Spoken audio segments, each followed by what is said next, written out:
Entering Jane's house, I opened the door to a room that seemed like an old storage space. In the corner of the dark room, I found Violet. What on earth happened? As I called out, Violet looked up. She looked very pale. Grandma. Next to Violet were textbooks and workbooks. How long have you been here without even turning on the light? I've been here for a year. What did you just say? Did she study here for a year? And there were dishes and cups around, too. Had she been eating here as well? Can you tell me what's going on, Violet? I took Violet's hand and spoke to her. After hearing Violet's story, I couldn't hide my shock. I never imagined she had suffered so much. The root of all evil was Jane. I left the storage room, completely furious. I found Jane and screamed at her, shaking with anger. What were you thinking, locking a child up in such a place? What you are doing is wrong. Just as Jane was about to retort, the front door opened and someone came into the house. How could you? I stared at a bewildered Jane with a cool gaze. My name is Hillary Taylor, 63 years old. I currently live with my husband, Kyle, just the two of us, and I'm a housewife. Kyle is 65 this year. He's retired, and we spend our days relaxing at home. We have two sons, Kevin and Jeremy. Kevin is 38, and Jeremy is 34. They've long since left the nest and built their own families, so now we only see them during holidays like Christmas and Thanksgiving. Since the younger son's family has no children, our only grandchild is Violet, the daughter of our eldest son's family. Violet is a lively and adorable girl who turns 8 this year. She always talks to me, calling out Grandma, Grandma, and gives me her drawings, which she's good at. One of her drawings, featuring smiling portraits of Kyle and me, is displayed prominently in our living room. Looking at it always warms our hearts. I wonder how Violet is doing. I'd like to see her soon. Kyle remarks with a squint. Yes, I do want to see her drawings again. Violet was happily drawing today as well. We believed that. But at that time, we couldn't imagine the unexpected events that were happening to her. It was on a sunny morning. The doorbell rang, and I opened the door to find Jane standing there. It's been a while, Hillary. Jane, what brings you here, all of a sudden? I was surprised. Jane is our eldest son, Kevin's wife. Since they live about a 3-hour train ride from here, they rarely visit our home.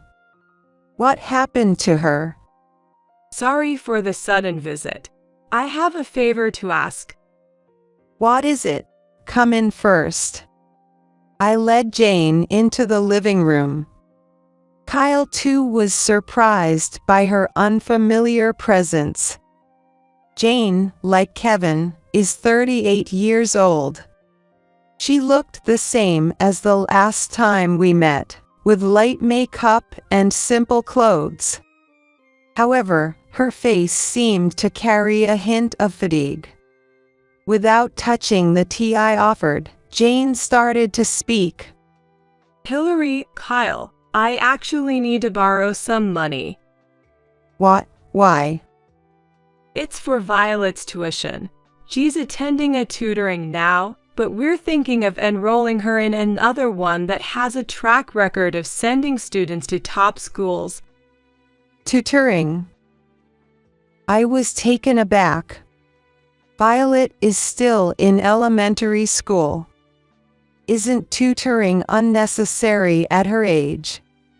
I was about to say so, but times have changed, and I'm not familiar with the current educational situation. Therefore, I couldn't strongly object. Violet wants to become a lawyer. That's why she needs to focus on her studies from now on. That's the first time I'm hearing this. Violet loves drawing. I seem to recall that she previously mentioned wanting to pursue a career in drawing or illustration. I was puzzled. Suddenly, Jane's eyes narrowed sharply. How can you say that? That's not possible. Violet is going to become a lawyer no matter what anyone says. So please lend us the money. Jane's vehement demand made both Kyle and me shrink back.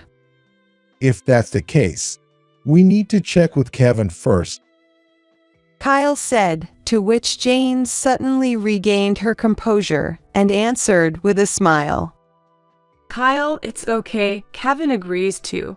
We'll pay you back as soon as we get the bonus. But she's already attending a tutoring, right?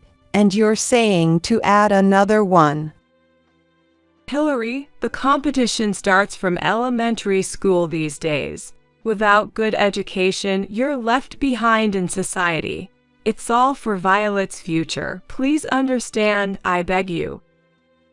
Now she was tearfully making her plea. Kyle and I exchanged looks and fell silent. It's hard to argue when it's for Violet's future. I'd like to hear it directly from Violet, though. Violet is studying hard at home right now, not wanting to waste any time. She's really trying her best. So, please don't disturb her. Shouldn't we as adults do everything possible to support Violet's wishes? Is that so? How much do you need? For now, just $1,000 for the summer courses. The payment deadline is close. Kyle sighed. All right, if that's what Violet wants to do. Yes, I'll withdraw it from the bank. Thus, we lent the money to Jane. But it was all news to me. I had no idea Violet wanted to be a lawyer. But after all, we are just grandparents and don't live with her. It's no wonder Violet has a change of mind. That's what I thought, trying to convince myself. But the story didn't end there. A few days later, while reading the newspaper, Kyle looked up and said thoughtfully, About Violet, does she really want to become a lawyer? I mean, if she truly thinks so, of course, I'll support her. But it was quite unexpected. Yes, maybe we should hear it from Violet herself. I decided to make a phone call. Violet doesn't have a cell phone. The only way to communicate with her would be through Jane. Hello, Jane, thanks for the other day. Is Violet there? Can I talk to her? Violet, she can't answer the phone. She's busy. Jane responded curtly. Just for a short while. Then Jane suddenly started yelling. Just for a while. What if she misses solving even one problem during that time? The entrance test for the tutoring we talked about is coming up. The test scores will determine her class placement. She has to get into the top class or she'll fall behind. Do you know how hard it is to catch up after that? I was taken aback by Jane's torrential tirade. And since she was completely unyielding, I had no choice but to reluctantly end the call. How did it go? Kyle asked anxiously, and I shook my head. No good, Jane wouldn't put her on the phone. What? Why? I don't understand it myself. I'll try calling Kevin. I searched for Kevin's name on my smartphone's contact list. In fact, Kevin was not living with Jane currently. He had been on a work assignment alone for about a year now. He proudly told me last year that the company had high hopes for him and promised a promotion upon his return from this assignment. I didn't want to involve him too much, but it seemed necessary now. Kevin answered the phone immediately. Hello. Oh, it's you, Mom. Sorry to bother you when you're busy. It's about Violet. I briefly recounted my exchange with Jane. Then Kevin expressed surprise. Wait, what? Violet wants to be a lawyer. I've never heard of that. Kevin, like us, had never heard of it. Moreover, he was unaware that Jane had become so enthusiastic about Violet's education. Being away from home for a year, it's no wonder. I'm not quite sure, but maybe Jane has started saying some odd stuff. I'm swamped with work right now. It'll be a while before I can return home, but I'll try to talk to them in person next time. That would be better. It might be nosy, but I'm really curious about Jane's sudden change. Is it that weird? Oh, now that I mentioned it, speaking of lawyers, Kevin shared something with me. It was enough to fuel my anxiety. Over the weekend, Kyle and I visited Jane's house. It was about the eldest son's family. Maybe it's wrong for me to interfere. Still, I had a bad feeling about it. After all, Jane was just screaming, and we hadn't really heard Violet's side of things. I wanted to know what Violet thought. Besides, she is now a fatherless life, which means a single-parent home.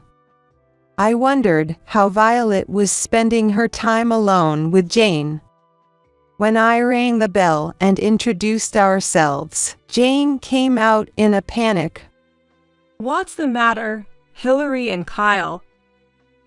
Jane was clearly flustered. A friend of mine lives around here, so I was just stopping by on my way back from visiting her. I responded with a smile. A little white lie can't hurt. By the way, is Violet around? Jane fumbled for an answer to my question. Well, she's not feeling well and is resting in the back. I'm sorry for the inconvenience, even though you've come all this way. It's all right. I just wanted to see her for a bit. No, but she probably wouldn't want to meet you. So maybe not today. Jane was adamant about not letting us see Violet, not budging an inch. Something felt off. At that moment, Kyle spoke up. Ouch. My back. My chronic back problem. Kyle crouched down, clutching his back. Are you okay? He glanced at me. He said it wasn't chance. Jane, is there a chiropractor around here? Well, I think. We still have the taxi waiting over there. Could you show us the way? Sorry for the trouble. Kyle forcefully asked Jane for directions and headed towards the taxi. As I watched the two of them leave, I muttered, "Sorry, Jane." Then, I entered the house. It was silent, with no sign of anyone around. I opened each room door, searching for Violet. Violet, where are you, Violet? She wasn't in any of those rooms. The last place left was an unused, old storage room. There, in the dark room, was Violet. With resolve, I opened the door. What's going on? When I spoke, Violet looked up. Her face, which I hadn't seen in a while, seemed terribly pale. Next to Violet were textbooks and workbooks. Grandma, Why are you here in the dark, without even the light on? I've been studying here the whole time, using a flashlight to save on the electricity bill, solving problems. Violet spoke weakly. Since when? For a year, I've been here. What? Studying in a place like this for a year. And there were dishes and cups around. Was she eating here as well? Can you tell me what's going on, Violet? I took Violet's hand, urging her to talk. But Violet hesitated. I wonder if she's afraid of Jane. Don't worry, Violet, Grandma's on your side. Violet started to cry and began to speak haltingly. And then she began to speak haltingly. This was Violet's story. A year ago, when Kevin was transferred to work alone, and Violet was left to live with Jane. That's when changes in Jane began. While Violet was drawing as usual, Jane spoke to her. Violet, you're already 8 years old. You should start focusing more on your studies for middle school, not just drawing silly pictures all the time. Of course, Violet argued back. But Jane wouldn't listen. On the contrary, she tore up the illustration of the violet. Listen, stop wasting time on drawings that won't benefit your future. You're going to be a lawyer. It's a respected profession, helping people. Sounds good, right? Jane said this with a smile. That's when Violet's days of hell began. She was forced to attend tutoring, dealing with a massive amount of homework. Though only in 3rd grade, Violet was pushed to study at a middle school level for accelerated education. Rest was not an option. If test results were poor, Jane would rage and berate Violet. Eventually, Violet was told, as punishment, you'll live in the storage room, making her eat and study there. Moreover, if you can't answer the questions, you don't deserve to sleep inside the house, so she slept under the eaves. Sometimes, Kevin would return from his assignment. However, Jane would act normally only when Kevin was home.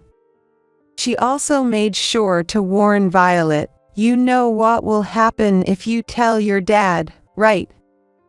This made it impossible for anyone to seek help. I was stunned by these revelations.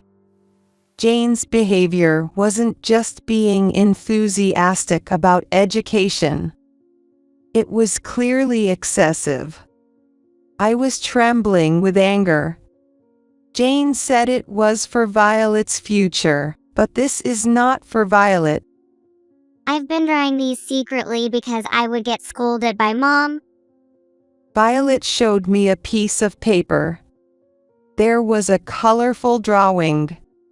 It was a bright and cheerful picture that seemed to bring joy to anyone who looked at it. Thinking that she had been drawing with all her might in such a hellish environment made my heart ache. Clearly, Violet doesn't want to be a lawyer. It was all Jane's imposition. What was she thinking, forcing Violet to do this and lying to us. I looked into Violet's eyes and said, I understand now, thank you for telling me, let's go to my place for now, it's not good for you to stay here. The more I heard, the more convinced I became. Jane was not in a state to accept reasoning. The priority was to get Violet out of this house. Then, there was a commotion near the entrance. Jane and Kyle must have returned. Violet, wait here for a bit, I told her and stepped out of the storage room. I had to speak clearly to Jane. Seeing me come out of the room, Jane raised her voice. Hillary, how dare you enter the room without permission? Did you and Kyle deceive me, pretending his back hurt? Looking past Jane, I saw Kyle now standing up straight. I'm sorry about that, but you've been lying too, right? Saying Violet wants to be a lawyer, that's a blatant lie. Locking a child up like that, what were you thinking? Jane retorted with anger in her face. I'm not lying. Violet is going to be a lawyer. That's what's been decided. Kyle was taken aback by Jane's furious outburst. The reason for her obsession with the lawyer. That was the answer to what Kevin told me the other day. It's not Violet, it's you who wanted to be a lawyer, right? Well, Jane, struck by the truth, stumbled over her words. According to Kevin, Jane once aspired to be a lawyer, but failed the exams. She became an office worker because she was unable to obtain a license to be a lawyer. Then she met Kevin and got married, and perhaps after having Violet, she was reminded of her old dream. It seemed she was trying to live out her own desires through her child. I spoke to her firmly. At that moment, the front door opened. Children are not tools for fulfilling your dreams. Education is important, but not to the extent of forcing it like this. You are trapped in your past, and do not see Violet as she is now. Be quiet. What do you know, Hillary? Becoming a lawyer means a secure future. It's all for Violet's sake. Jane's continued shouting was painfully desperate. Then the front door opened. The person who entered the living room was Kevin. Kevin, why? How did you? Jane was perplexed. He was panting in his suit. He hurried back from his workplace. I got a call from Mom and was worried, so I came back early. I had no idea it had come to this. Ignoring me, Jane desperately pleaded to Kevin. It's all a misunderstanding. I want to support Violet's dream. Kevin was not confused by Jane's words. I heard from Mom. You visited Mom to borrow money to put Violet in an expensive tutoring, right? And you lied about me agreeing to it. Chastised by Kevin, Jane momentarily looked guilty. But she quickly regained her composure and began to speak. This was an investment for the future, not really a debt. Jane mumbled her excuses. At that moment, Kevin looked around and picked up a document from the desk. Is this the tutoring? It turned out to be an application form for tutoring. The pamphlet contained the convenient words dramatic grade improvement and success in entering prestigious high schools. Despite Violet already attending one, Jane was planning to enroll her in even more. Looking around house, Books on child education methods were scattered everywhere, including an application for a seminar titled "Turning Your Child into a Genius." Of course, it would cost something. The amount of money being spent was shocking. Kevin looked at the tutoring application, appalled. It's so expensive. What are you thinking? But I manage with my savings from before I was married. Recently it's not been enough, so I just asked your parents for help. Jane made an excuse on the spur of the moment. She doesn't seem to think he's at fault one bit. Kevin sighed in frustration, deciding to ignore Jane. It looks like Kyle has decided to ignore Jane from now on. Turning to me, he said wearily, There's no point in talking to Jane anymore. Where is Violet? She's in the storage room in the back. She's been isolated there, as a punishment for not being able to study. She even eats and sleeps there, under the eaves. I just can't leave Violet here. Upon hearing this, Kevin exploded. What? That's unbelievable. Then Violet came out of the room. Dad, you're back. She was noticeably thinner, with dark circles under her eyes. Seeing her, Kevin embraced Violet. I'm so sorry, Violet. I didn't realize. I'm sorry. He then glared at Jane. Violet can't stay here anymore. I'll take her with me. That's best. You can't just decide that. Kevin shouted at Jane, who was persistently pressing the issue. I can't leave her with you anymore. Reflect on your actions alone. Jane flinched and fell silent. Leaving Jane standing there, Kevin, Violet, Kyle, and I left the house. We headed towards the station, starting to walk. During this time, Kevin was still handling calls from work, indicating he was extremely busy. After finishing the call, Kevin apologized to us. Sorry, Mom. Work is hectic. Could you look after Violet for a while? I'll sort things out once things calm down. Of course, we'll take good care of Violet, don't worry. Are you okay, Violet? I turned to Violet. Yeah, I'm okay. Violet looked a bit anxious. I wonder if Jane's spell hasn't been broken yet. I squeezed her hand reassuringly. By the time we reached home, it was completely dark.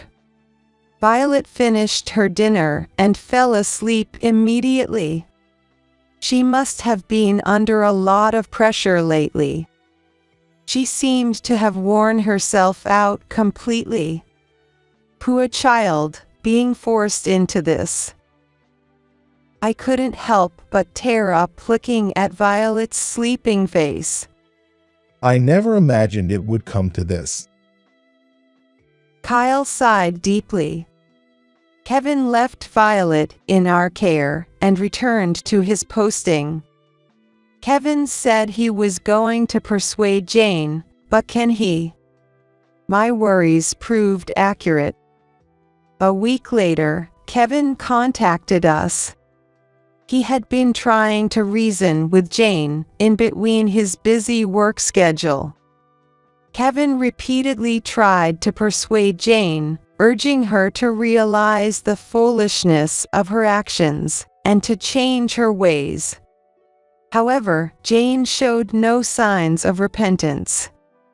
Far from showing remorse, Jane even said, "Where have you put Violet? She will fall behind in her studies. There are tests coming up soon." Are you still talking like that? Go back to who you were. Kevin pleaded, but she retorted immediately. I'm normal. I'm the one who thinks about Violet more than anyone else. Despite hours of conversation, no resolution was reached, eventually leading to her hanging up the phone. The situation was at a standstill. It was around the time discussions emerged about considering divorce and Kevin formally taking custody of Violet. One morning, the doorbell rang, and when I opened the door, then there was Jane standing there. Jane. She was in her pajamas, her hair a mess, and her eyes were wild. Hillary, Violet is here, right? Give her back to me. She barged in, searching for Violet. What's going on? Kyle was shocked by her sudden appearance. Ignoring him, Jane rushed upstairs. Violet, Violet. I hurried after her, and she found the room where Violet was. Mom. Upon seeing Jane, Violet exclaimed in surprise. Come on, Violet, we're leaving. You have a test to study for. What are you talking about? Violet is. I tried to interject, but Jane shouted. Stay out of her, Hillary. Violet stood up, confused by her mother's sudden visit. And she declared firmly, I won't go back. What are you saying? I won't become a lawyer. Studying is important, but I have other things I want to do in the future. Don't decide my future without me. Violet's assertive tone shocked Jane, distorting her face. I embraced Violet's shoulders. Well said, Violet. But Jane, furious, glared at me. I get it, you must have brainwashed Violet, and forgivable. She is going to become a lawyer. The idea that we had brainwashed Violet was absurd. Jane has become uncommunicative. Even though I thought it was pointless, I raised my voice. I just had to say this one thing. What are you talking about? Wake up, can't you hear your child's real voice? Violet is suffering because of what you're doing. You keep saying it's for the child, but you're only thinking of yourself. If you want to be a lawyer so badly, you should pursue it yourself, not force it on Violet. Huh. Jane fell silent, looking frustrated. But in the next moment, Jane's eyes gleamed sharply. And she grabbed Violet's arm as if to use force. Come on, Violet, you need to study. No. Let me go, Mom. Violet protested, trying to pull away as Jane dragged her out of the room. Wait. Violet resisted. During their struggle, they lost balance. Watch out. Kyle shouted. But it was too late. They tumbled down the stairs. Violet, Jane. When I called out, Violet responded with I'm okay and managed to get up, but Jane remained motionless. Kyle immediately called an ambulance. I was bewildered by the serious turn of events. Jane was quickly taken to the hospital by ambulance. She took an MRI, but there was no brain problem, and she suffered a temporary concussion. However, even after regaining consciousness, she appeared unable to distinguish reality, repeating disturbing words as if delirious. Violet, you need to study, Violet. The extent of her obsession became frightening. Jane then began to act out violently. Jane became erratic, crying out suddenly, and mistaking a nurse for Violet. She shouted, "Study!" Observing this, the doctor remarked, "It seems her mental state is more of a concern than her physical health." Jane was transferred to the psychiatric department. The doctor said she should stay in the hospital for a while because of her raging and screaming. I felt there was something wrong with her, but she had a problem with her mind. Afterward, having hospitalized Jane, we contacted her parents. We asked them to come to the hospital to explain Jane's recent condition. Her parents were visibly pale. They never imagined their daughter would end up like this. Jane's parents promised to take good care of her. After some time, Kevin expressed his wish to divorce Jane. Jane naturally refused. However, Kevin initiated legal proceedings, and as a result, the divorce was finalized. Kevin gaining custody of Violet. Later, we were called by Jane's parents and visited the hospital again. "We've caused you so much trouble." In the hospital's meeting room, Jane's mother apologized deeply. Then, they handed us an envelope. "This is the money she borrowed. We are very sorry." It was the $1,000 that she said was needed for Violet's tutoring, which she borrowed from me and Kyle. It seemed Jane's parents had covered the debt. I looked intently at their faces. Despite being around their 60s, just like us, Jane's parents looked much older. This turmoil must have aged them considerably. "Thank you kindly. How's Jane doing?" I casually asked. "That's just it. She hasn't improved much. She keeps shouting at anyone to study or yelling you must become a lawyer. So, we have no choice but to keep her here for a while longer." Saying that, Jane's mother sighed. Apparently, when Jane was young, her parents incessantly told her to study hard and aim for a respectable career. Sometimes even yelling at her when her grades were poor.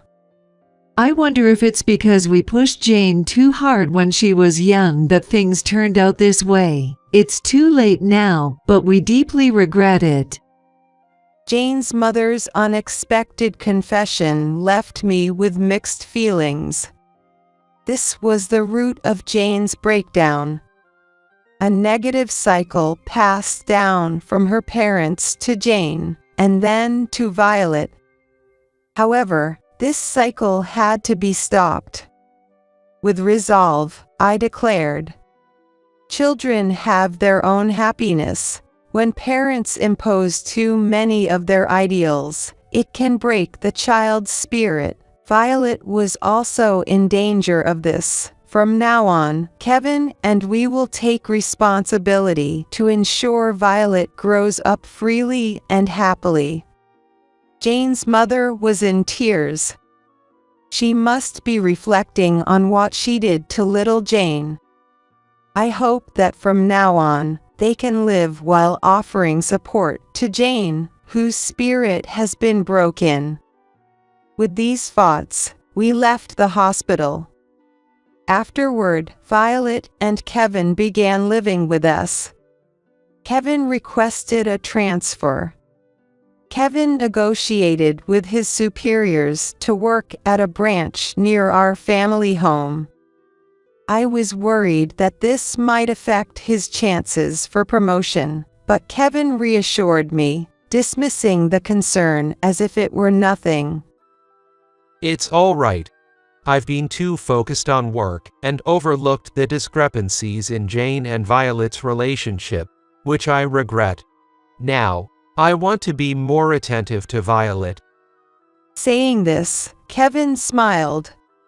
Fortunately, Kevin, who had an understanding boss, won the promotion on his performance. This brought us relief. Violet has regained her brightness since then. The move necessitated a school change, which initially worried us. But Violet said, "I'd rather transfer schools." In her previous environment, academic pressure had limited her playtime with friends. It seems that this led to Violet becoming isolated. However, Violet made a lot of new friends after she changed schools and became brighter. Now, she enjoys drawing her favorite illustrations and sharing them with everyone. She smiles and says she wants to be an illustrator in the future.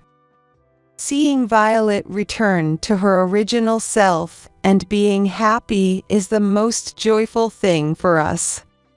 Parents worry about their children's future. And parents tend to put more rails on their children than they need. But if you make a mistake, it's just an imposition of your ideal. We keep this in mind, gently overseeing their growth. The most important thing is Violet's smile. We continue to hope that Violet will grow up healthy and happy.